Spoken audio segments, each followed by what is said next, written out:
This is the Fantasy Football Unlimited podcast with your host, Kevin Murray.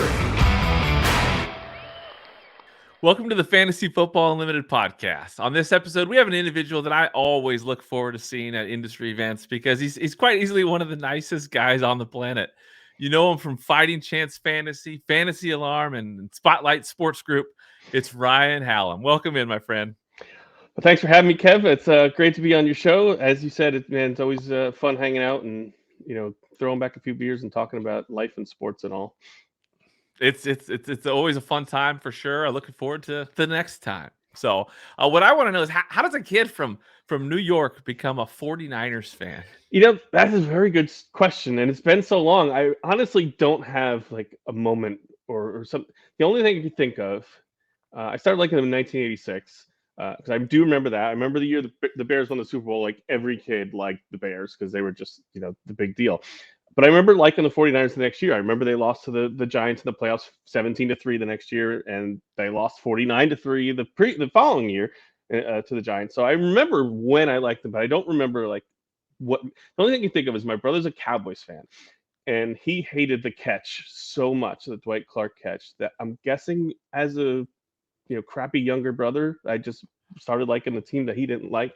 But they are my team of all teams of all sports. I am tattoo-less, but I've always said if I was to get one, it would probably be the 49ers logo. So it's been I've came in at a great time, had a lot of down years, and now real happy to be hoping for the Super Bowl again. I love it. No, I respect that. Again, I grew up back in the day when the 49ers were not in my division. So yes. I love it, and the Seahawks were terrible. So I love Jerry Rice, and I love Joe Montana. I loved, Roger Craig and, Ricky Waters and all those, Steve Young. I mean, all those teams were great. And then obviously, things changed. It was the Rams, Falcons, and Saints was the NFC West when I was young. Yeah, back in the day, it was different. And again, it was weird to come into that, the new division and have to root against the Niners, but it became easy, especially during the Harbaugh era. Yeah. So one of the hardest moments for me was when we signed Richard Sherman. I was like, I don't know how I'm going to handle this, but you root for the laundry, and I ended up kind of liking him. But boy, when him and Crabtree would go at it, back in the playoffs and all, and you guys would take us out. Oh boy, I hated the Seahawks. I get it. It was definitely one of the best rivalries that I've ever seen in sports for that time period, right? Like I get when I see 49ers fans on social media and stuff, I will say that there's a little bit of obnoxiousness, but I understand the way that the last decade went. I think the Seahawks won like 17 out of 20 games. So right now, when things are looking good, I understand the excitement and the energy. And also your team. I mean, Kittle, Debo, CMC, like such guys that it's easy to support. So even as a Seahawks fan, I will proudly say I like some of those players. And so I don't necessarily despise the Niners like I may have during that intense rivalry. Because seriously, the fear that your Niners put into us with Patrick Willis and and Gore, and like that was a great team. And then Cam Chancellor, I think, broke you guys.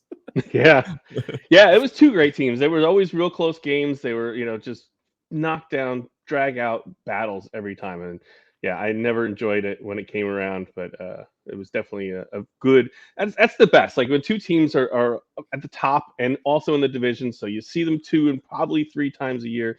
Like, yeah, it was not a lot, not a lot of fun for the the anxiety of the game, but it was a lot of fun to fun time. Now we don't really have that.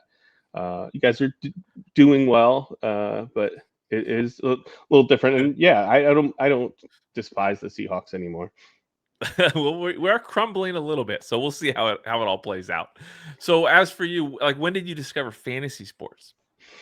I mean, it was back in the 90s. I know it was like newspaper time. I remember, being early in college and high school, I was, the scorer through the newspaper. So it went all the way back, pre-internet times with just, a few friends in school.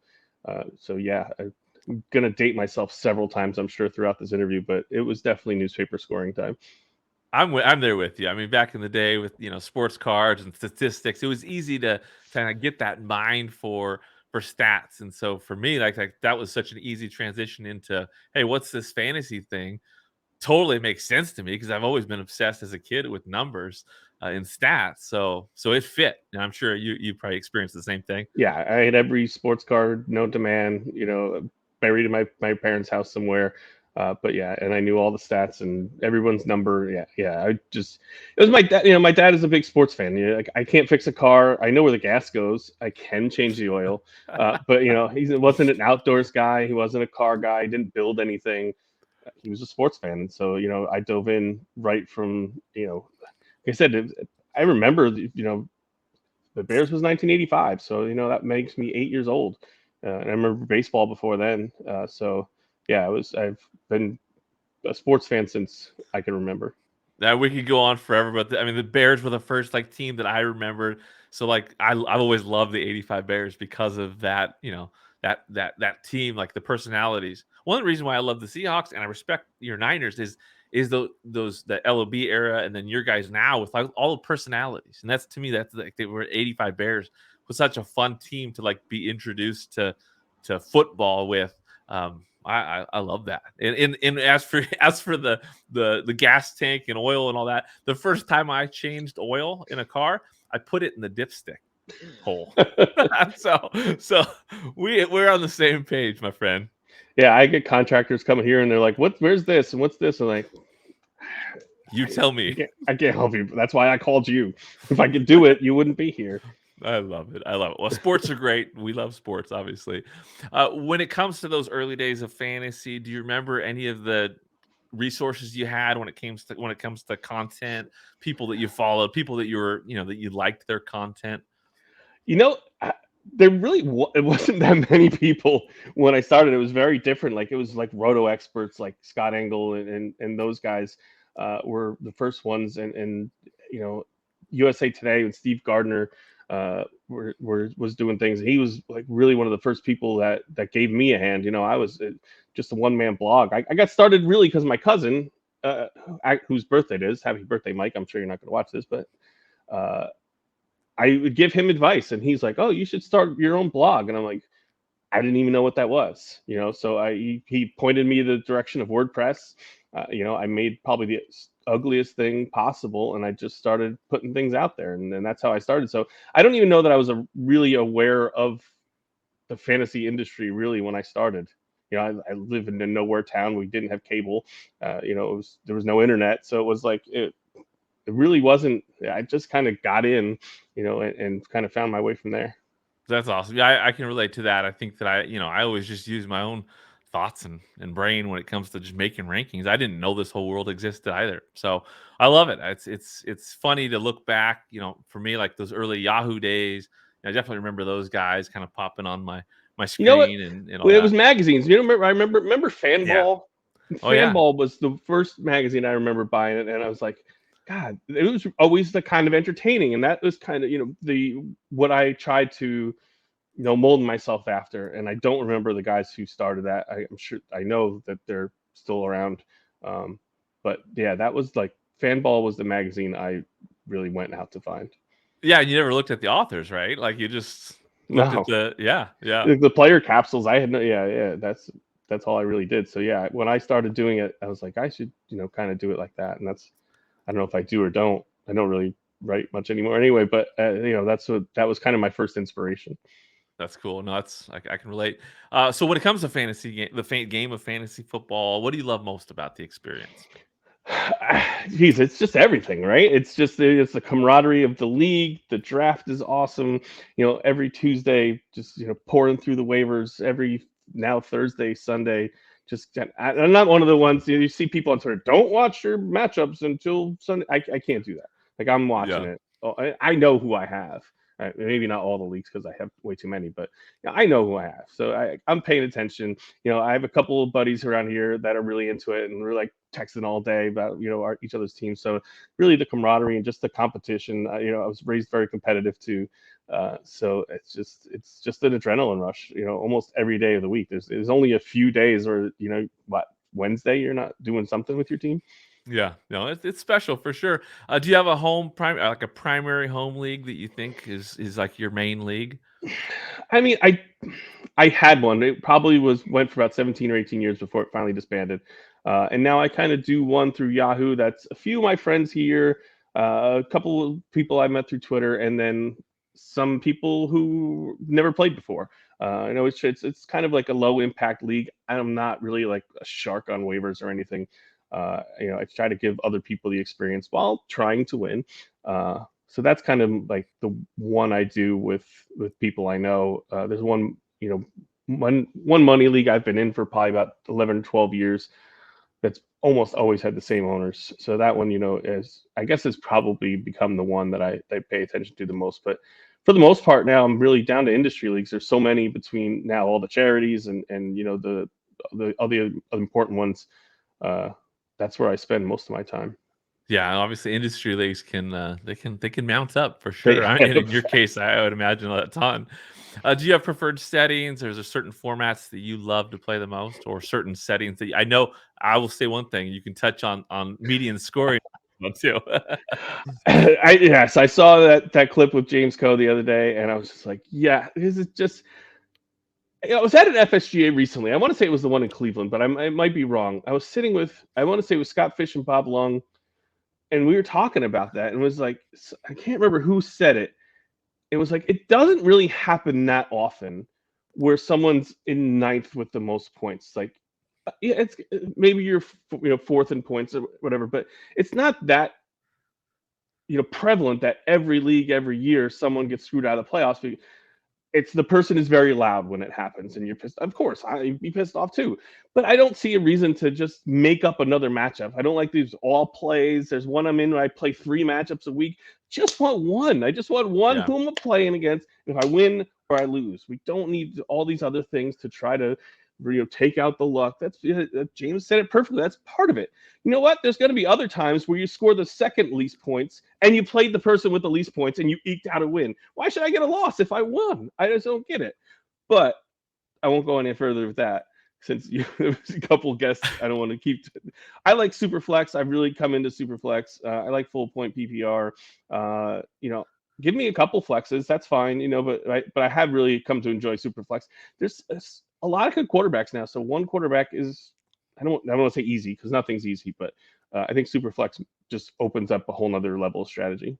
Sure, no, for sure. And with that median scoring thing, I appreciate your opinion on that. I appreciate what James said. I think that James, I mean, in all of the podcasts that I've done, like that 4 minutes of him, like that was beautiful because I'm always looking at the score, like most points and most points against, and complaining about your opponent's scoring average. I'm looking at standings where they're it's more likely to predict the standings based on how many points scored against you than for you. So I'm always thinking, okay, how can we get something like median scoring to balance things out? I haven't implemented it in my home leagues, but hearing James say that, and you kind of doubling down on that too, it really opened my eyes to think, man, that's true.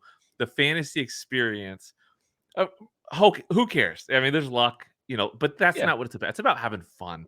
And when you guys say that all play, it takes away from that head-to-head matchup, which in the end, like to me, the foundation of fantasy is that home league, that the highs and lows. And like I said, James just nailed that. And it really made me think, okay, I'm back, right? Like it's the fantasy experience, head to head, whatever happens. That's beautiful. And the other thing he said was about, that's why people don't play fantasy baseball. I do play fantasy baseball, but he's right. Like rotisserie, I love head to head fantasy baseball. Like I don't like rotisserie. The people who are out of it by June. And you can't just look at all these stats all year long. That's why I try to implement the head-to-head element of football into fantasy baseball, because one, it keeps everyone in it longer. Everything resets every week. You have a crappy week, it doesn't bury you. You move on to the next week. So I like that part. You're going against one person every week, and smack talk or whatever. It's just picking up guys off of waivers to block your opponent.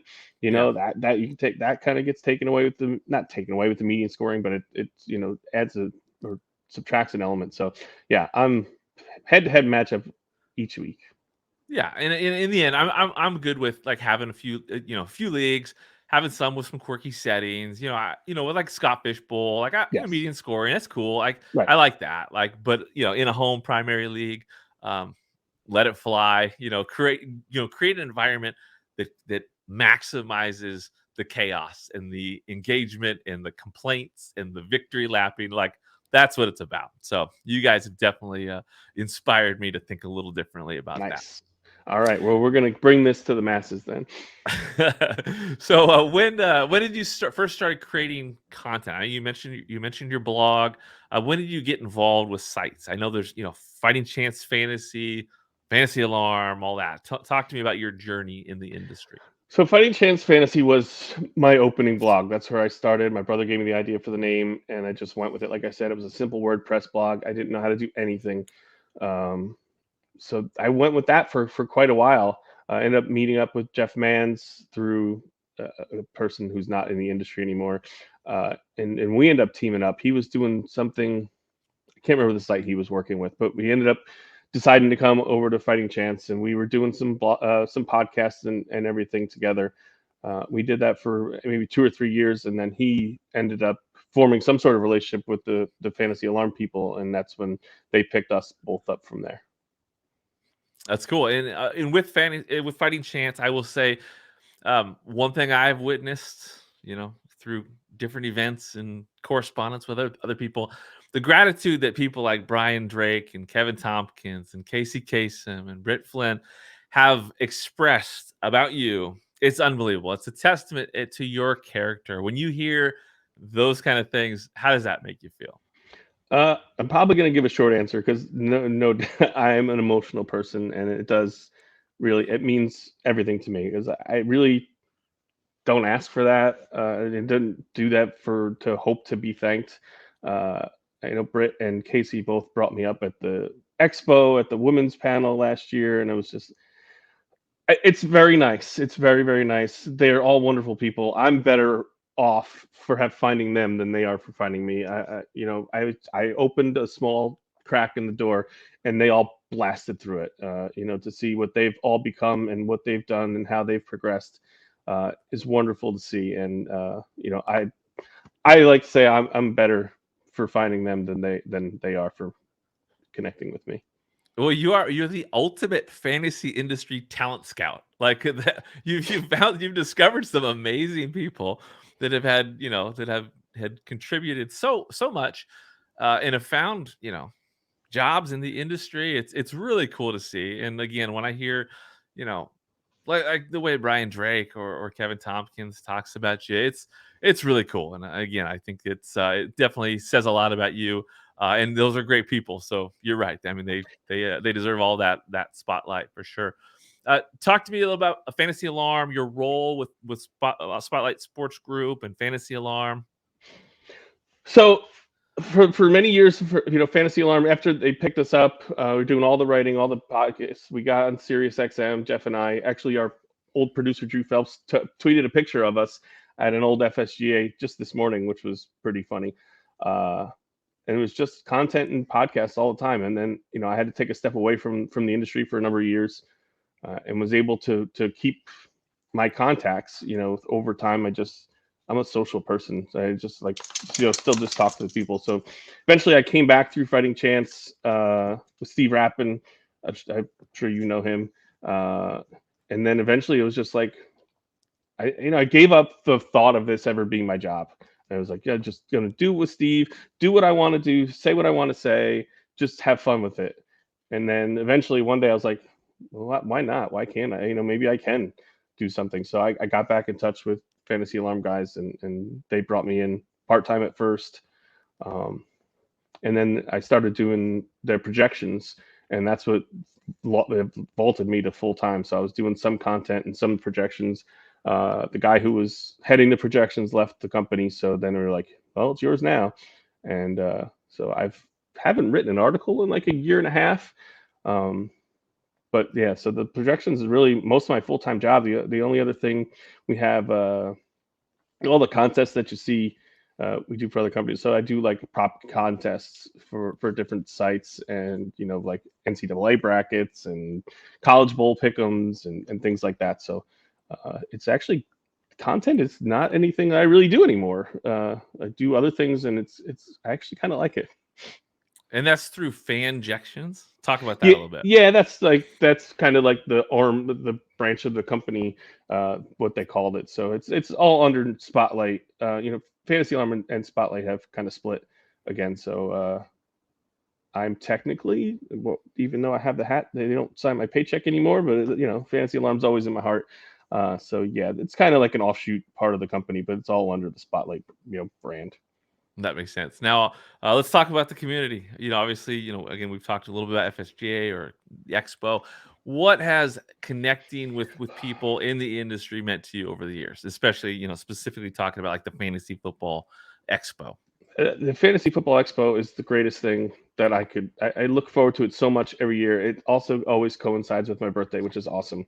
But yeah, I couldn't go the first few years. So we got invited to the King's Classic at Fighting Chance. So Steve Rappin always went the first couple. So we had someone drafting. So he went the first 2 years, and he's like, "You got to come. You got to come." And one year I was like coming back from vacation, along that time. And another year, I can't remember why I couldn't go. So then I went the third time, and it was the best freaking time. Like it's just like a frat party for fantasy football people. It's just Bob just continues to grow it, which is awesome. Keeps coming up with new events, new ideas.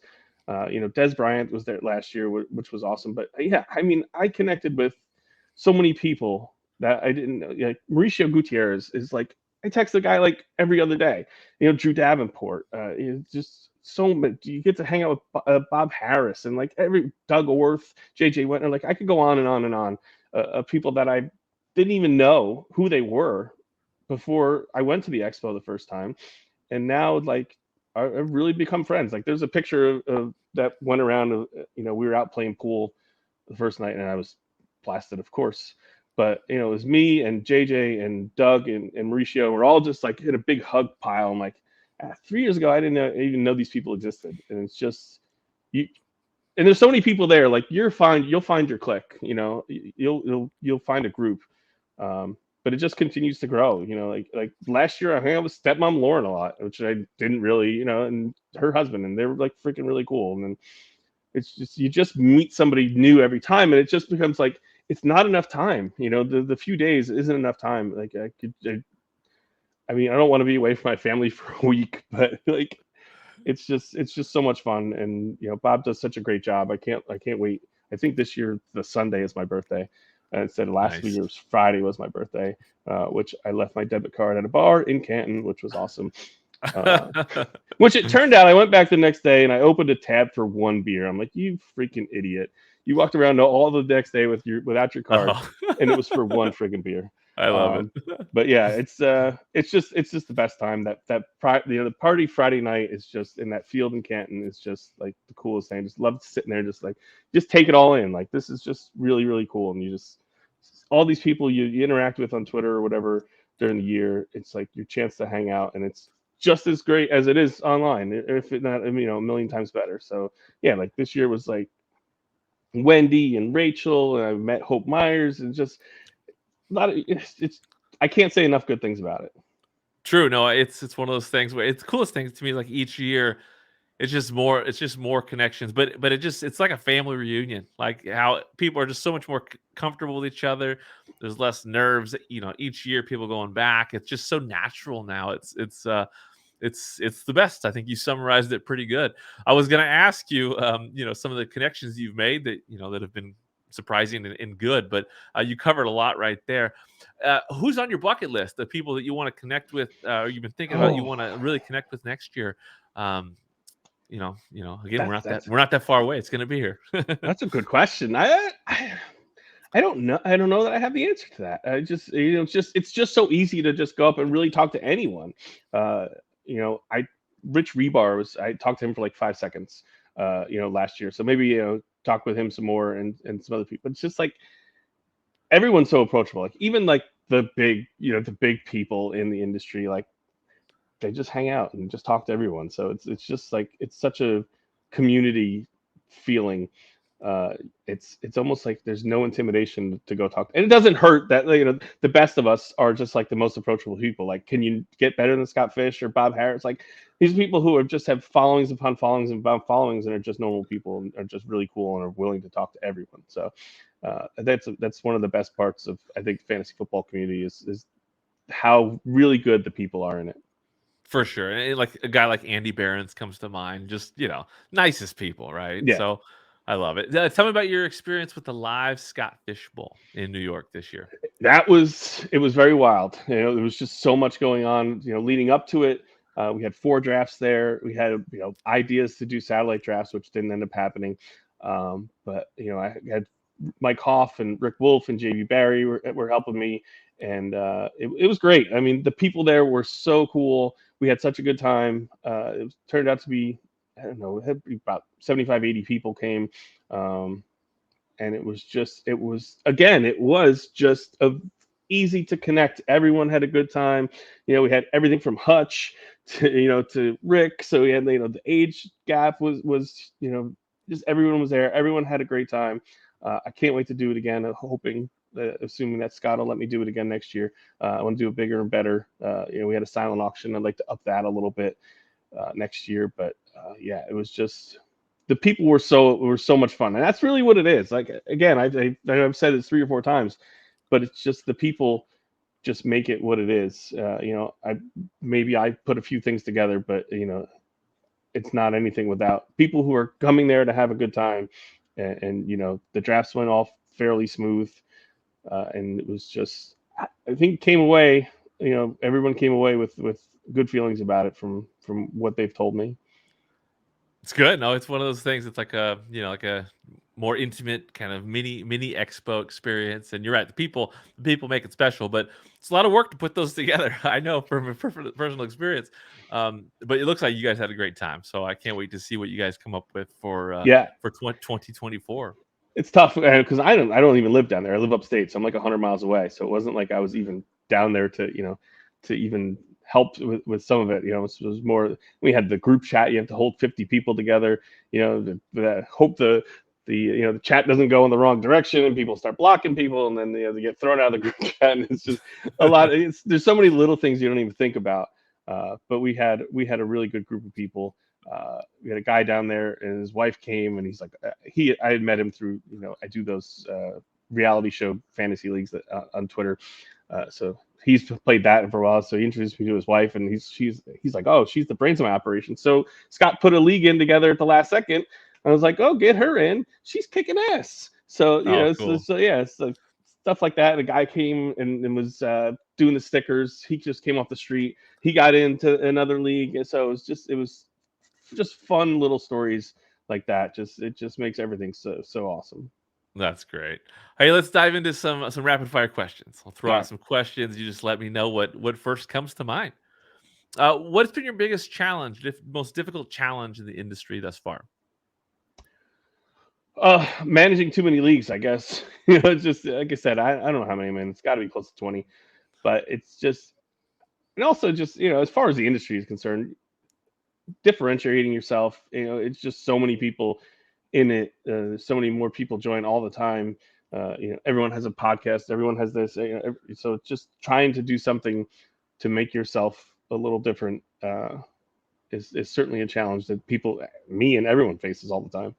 Sure. What do you enjoy most about what you are doing in the industry with the projections and all that? I'm going to say kind of just the opposite. Like, I kind of like that I'm not really the most public person. I don't have articles because people have gotten really just awful online. Especially, God bless the women in the industry, because I don't know how they deal with the crap that they have to deal with online. God bless them all, because they have to be twice as, they have to be twice as good as us just to be remotely taken seriously. And they do one thing wrong, and it's, they hear awful things. So I kind of like behind the scenes. My work is out there. You just don't know that my work is out there. That's not a bad approach to take these days with the trolls. I don't get it either. I don't understand how people can act the way they do. But can you name a person in the industry that you love to watch a game with, just to get their insight and perspective on the game of football? I'll say this one because I've known him for a long time, worked with him a long time, but I've never watched a football game with Howard Bender.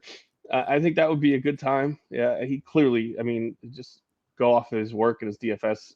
His record is amazing. So yeah, to sit and actually watch a game and pick his brain would be a lot of fun. Just I don't want to watch the Jets. I know he's a Jets fan. So hopefully a different team. But yeah, Bender's always a good time without football. So I'd love to sit and watch a game with him. That's true. No, I think that's a great answer. What's your worst loss as a sports fan? It's going to have to be that Chiefs Super Bowl a couple years ago. 10-point lead in the fourth quarter.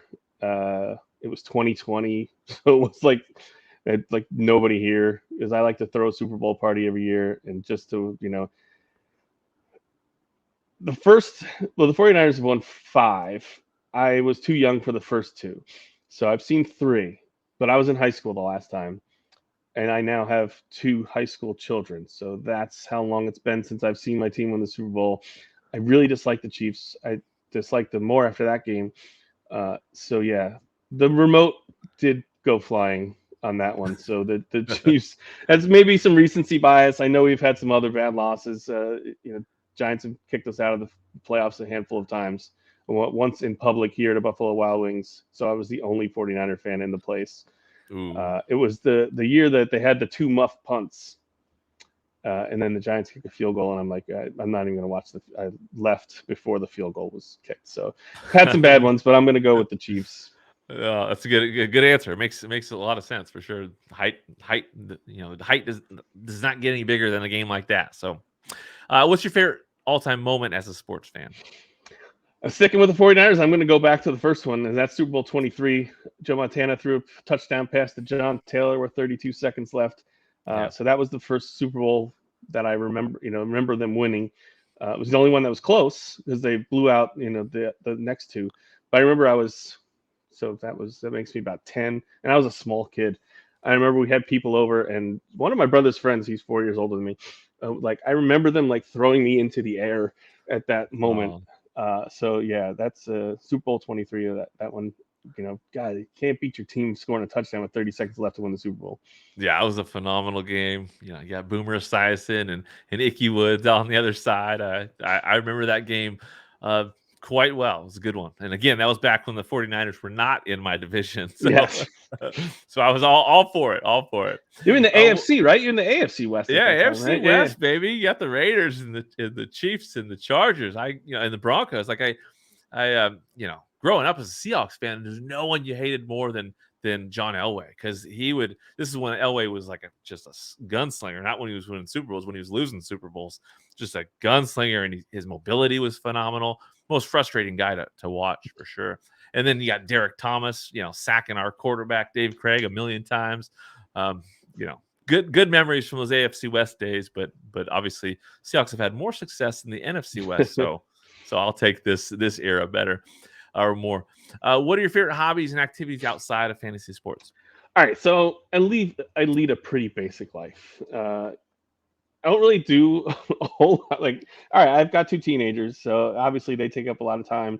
They're both kind of theater kids and game nerds and things like that. Neither one of them care about sports, unfortunately. My little one is finally has all of a sudden this year kind of taken an interest, so that's been kind of nice.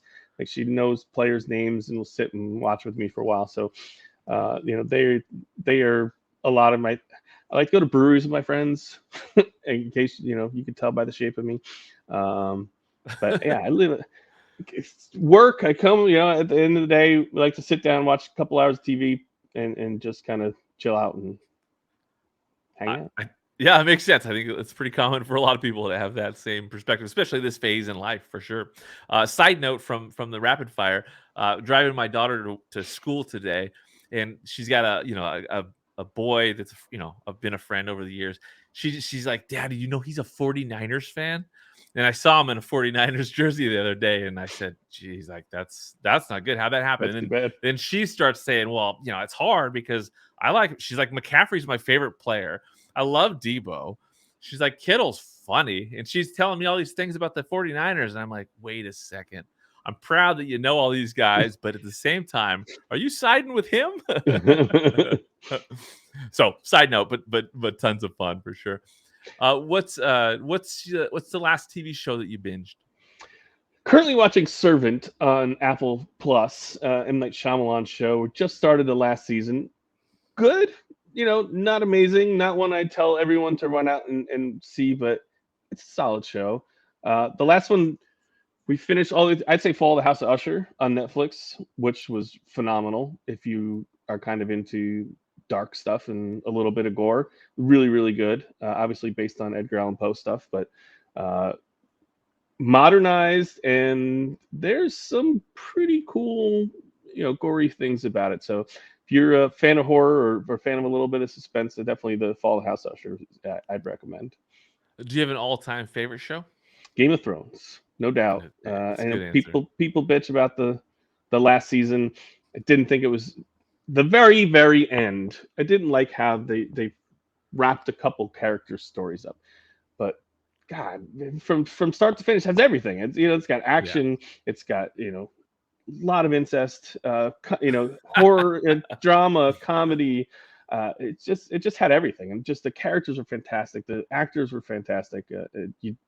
Unlike so many other shows, like you didn't know it. You watch The Walking Dead, which I also love, but you knew those people weren't dying. The main characters were never going to die. That was one of the best things about Game of Thrones. You never knew it was going to happen. I'm not spoiling anything if you haven't watched at this point, but I don't know if you were a fan, but the old Red Wedding, you didn't expect the Starks to all, three Starks to die in 5 seconds, and So it was just that's one thing I loved. It was you never knew. Towards the end, obviously, Jon Snow and Daenerys were going to live, but no one ever felt safe. For sure, it always is as good as it gets, and you're right. Don't let that finale ruin all the seasons before, and it all came together. It ended. It's going to end some way. Not everyone's going to be happy. So I'm with you. Very rarely do shows, all wrap up, the way you really want them to. Like Dexter was terrible. Seinfeld was terrible. I think it's hard to end something, that's so good. And, True. All right, Breaking Bad ended well, but it's hard to end something so great the way that makes everybody happy. That's true. Now, even people with Breaking Bad. I mean, I talked to someone the other day that said, "Hey, the ending of that, I hated it because Walter White you ended up not liking, so you just wanted him to die off." So people have not everybody's be happy. I think that's a good point on that. Do you have an all-time favorite movie?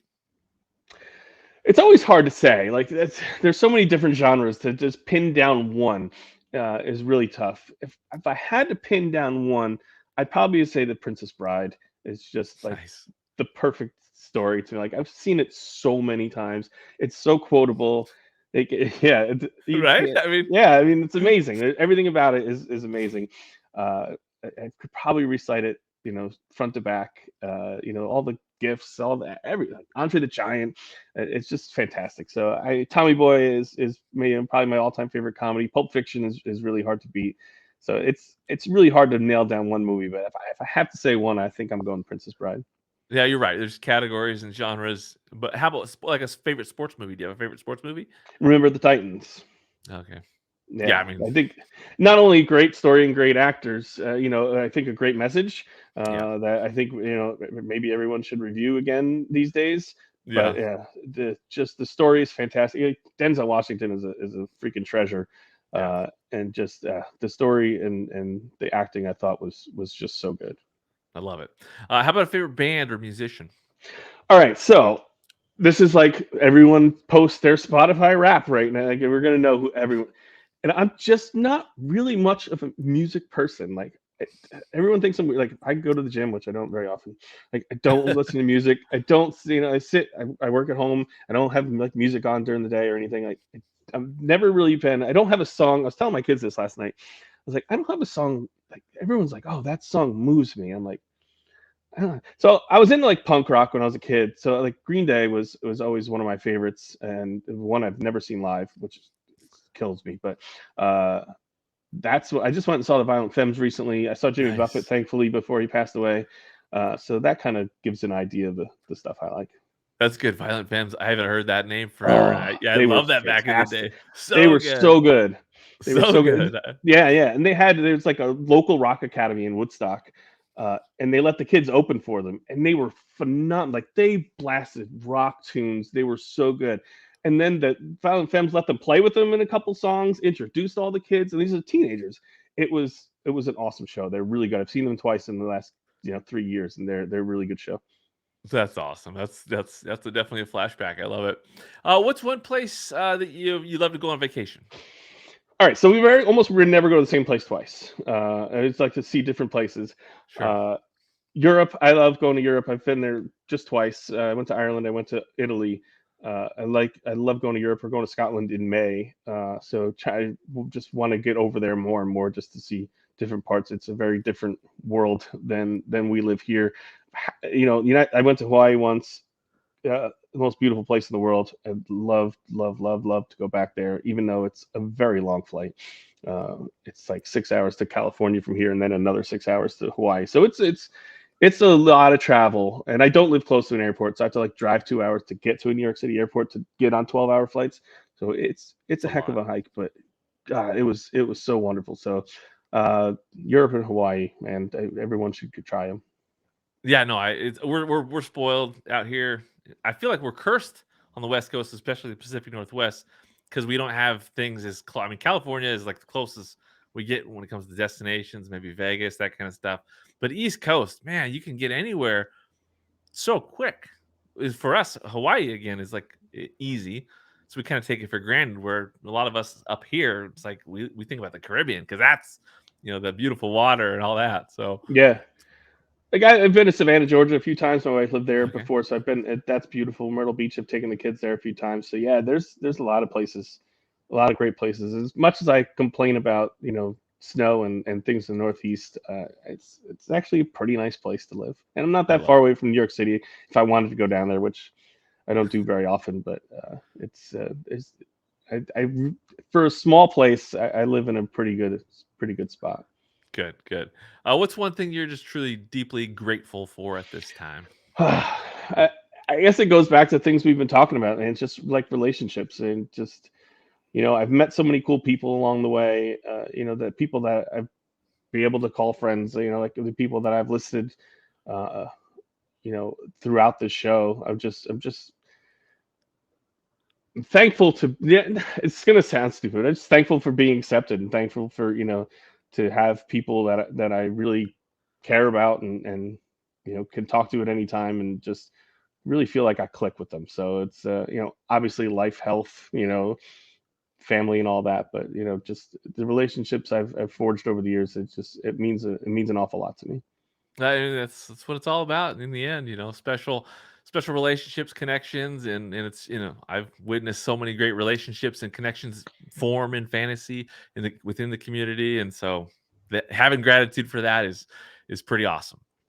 When it comes to this 2023 season, it's been pretty wild. What are your impressions thus far when it comes to like players that have just totally surprised you or disappointed you? It's really been tough. Injuries, as they're going to happen. I mean, obviously, it seems like there's been a lot this year, which is really, it makes a tough game of fantasy football even tougher. As we have bye weeks still going for 2 more, so it's really made managing teams, more of a challenge. So I think filling a team. Sometimes you always see posts on Twitter, who do you have to start this week? And so it's no roster spot is it's never a throwaway. Every spot you have to, and even if you're winning, don't just sit and say, oh well, I'm 7-2. Yeah, well, the guy at the end of your bench sucks. Find somebody better. So it's and I think like older players are getting cycled out like a lot faster now. I mean, maybe a guy like Adam Thielen is kind of an aberration anymore. Like For sure. it's becoming a much more of a young man's game, especially at running back. I mean, you're over the Oh hill yeah. outside of Derrick Henry. You're over the hill at 26. So that's probably my biggest disappointment. I would say the guy I was hoping for was Dameon Pierce. I tried to do more wide receiver drafting this year. I was always like a 3 running backs in the first 4 rounds kind of guy. And Yeah. it's gotten to the point where I don't think that's feasible anymore. There's so many committees, and it's a passing league.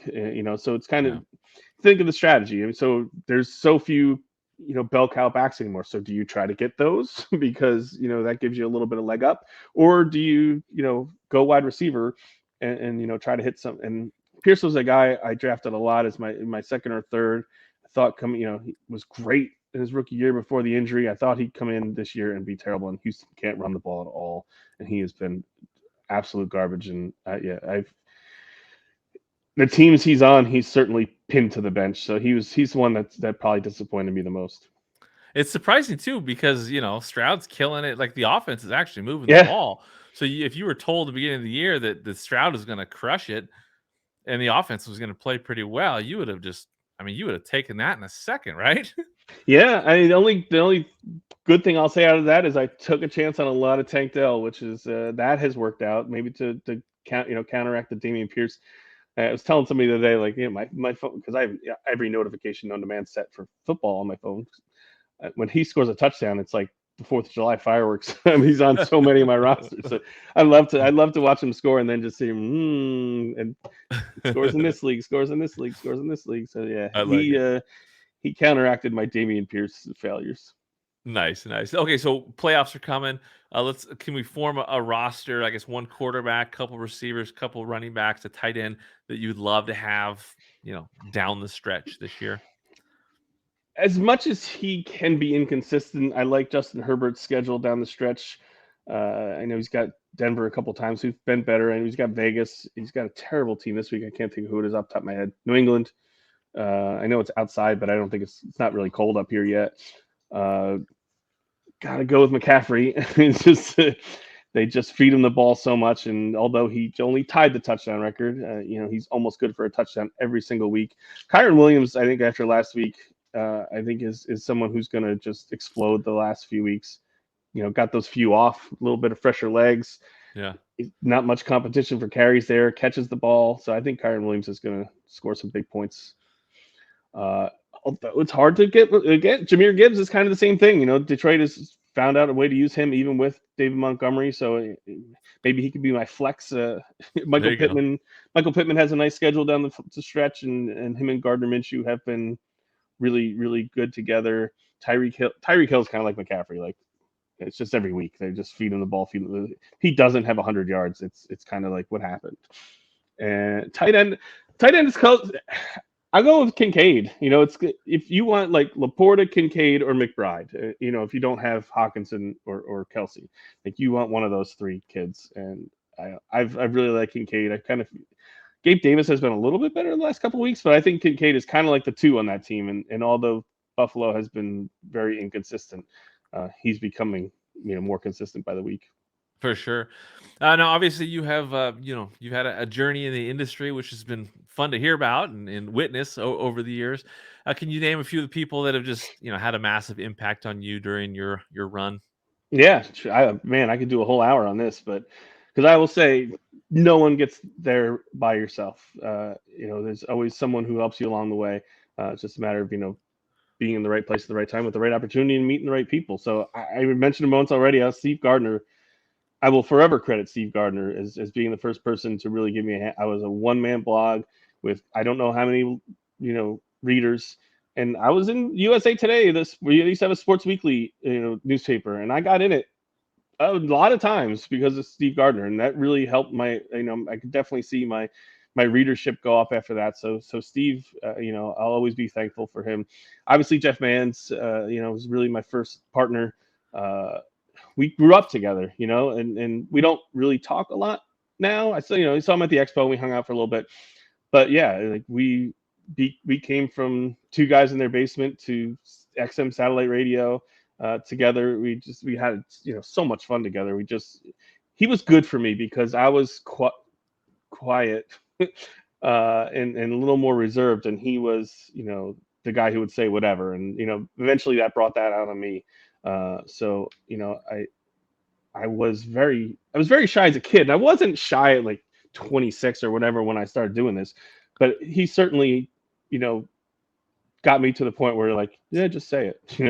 What's the worst that's going to happen? So I always credit Jeff as a big part of my journey. Steve Rappin, because Steve, he was just, I think he just listened to us on Jeff and I on the radio, and then we just got friendly through like Facebook and stuff. And that's what really got me kind of back. I'd taken a number of years off. I got divorced and just, crap was happening. It was just rough for a while. And, he wanted to do some stuff. And I was like, you want to do that? So I got Fighting Chance back from Fantasy Alarm because technically they bought it from us. And I was like, can I have my blog back? And they're like, we're not doing anything with it. Sure. So, it kind of got Fighting Chance back. He got my blood going again. And then we brought on Jim Day, Brian, Kevin, Casey, eventually Britt. Like, Dwayne, that's when like McFarland, right? Yeah, Dwayne McFarland. Yeah. How can I forget Dwayne? Yeah, like I was like a staff. I had a staff. It was like 12 of us at one point. So yeah, Steve kind of got my juices flowing. We did a great podcast together. I had a lot of fun. And now, like later in my career, and turning me into a professional is Rick Wolf. It's just, I mean, people say things about me. I mean, God, who in the industry hasn't been touched by Rick Wolf? And the man doesn't want any recognition. He probably doesn't want to hear this. Does everything just out of the kindness of his heart. Is the most generous guy in the world. Will help you, anyone, at any time, with anything. He's been in this for so long. He knows how everything works, and is just extremely generous. It has helped me. It's like refined me. Like I said, it's my job.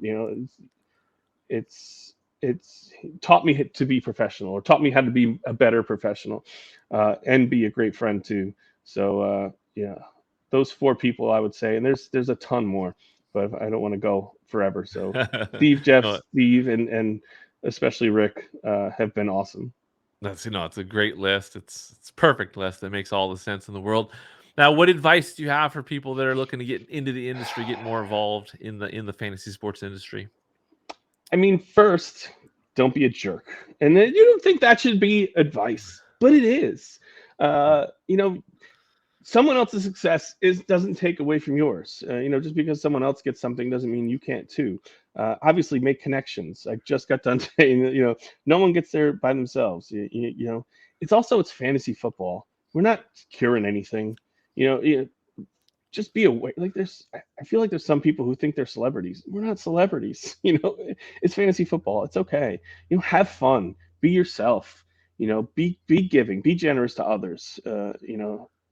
Don't just go out there. Be yourself. I don't want to say form some kind of brand, because that I think that could be too much. But I think it's just be nice. It's Scott Fish, right? Be nice. Yeah. That's be nice, work hard. You're gonna have to work hard. There's more opportunities now than ever before. There's more paying jobs now than ever before. So if you can show that you know what you're doing and are mildly entertaining, like, you have an opportunity. And yes, you have to be mildly entertaining. You can't just sit there and spit stats for an hour or whatever. And even if you're good, you're gonna have to be really good, because no one just wants to hear no one wants to hear yards per catch or all, forever. Yeah, you have to at least entertain as well as inform, and I think that is the most. I think you can be more entertaining than informing, and I think you're better off being entertaining than informing. Maybe you can't be terrible, to an extent, but yeah, be yourself, be nice, work hard, don't complain. Like, I do.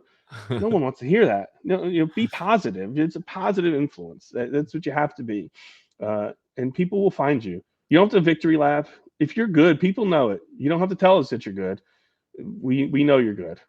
God, I think. Yeah, I mean, the simplicity of that advice is it'll go a long way, and it's perfect. I love it. Well, Ryan, is there anything we haven't covered that you want to share before we close things out? No, I don't think so. I've had a great time. I've enjoyed meeting you over the years and hanging out at different FSGA events, throwing back some beers and just talking. I'm really happy to be on the show and to let me like just tell my story and get to talk about my friends and different things. And go follow them all. Go follow Mauricio. Go subscribe to Drew Davenport's Patreon, Doug Orth's Patreon. Like, find these people. Everyone that I mentioned, Brian Drake. Go to Fighting Chance Fantasy, although I don't know that there's a lot of content going on there right now. But there's so many good people out there that have meant so much to me that I hope anyone listening goes and checks them out and helps them out a little bit.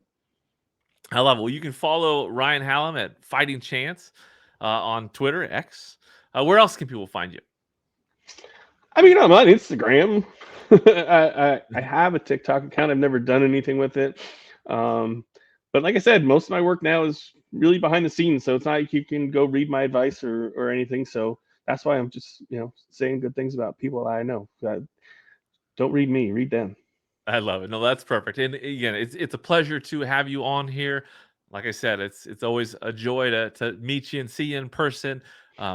Looking forward to the next time. The great things about this episode for the listeners, not the viewers, is that we didn't coordinate this. You got your 49ers jersey. I got my Bobby Wagner jersey on. That's fun. And I think, sports does that for people. I love the rivalries. It's downtime for the Seahawks, uptime for the Niners. Best of luck. I mean, obviously we got, you guys are looking good. You got to still get past those Eagles. But man, when you're ticking, you're ticking. So best of luck. Again, we'll see you in week 14. Yeah, that's coming too, for sure. So happy to have you on here. I look forward to seeing you next and look forward to seeing where your career continues to take you, my friend. I appreciate it, man. You're the best. Thank you again for having me on and just I can't even say go Seahawks tonight. I'm sorry. Right on, my man. Thank you for listening to the Fantasy Football Unlimited podcast. Until next time, be sure to follow and subscribe to all of FFU's social media accounts for daily content.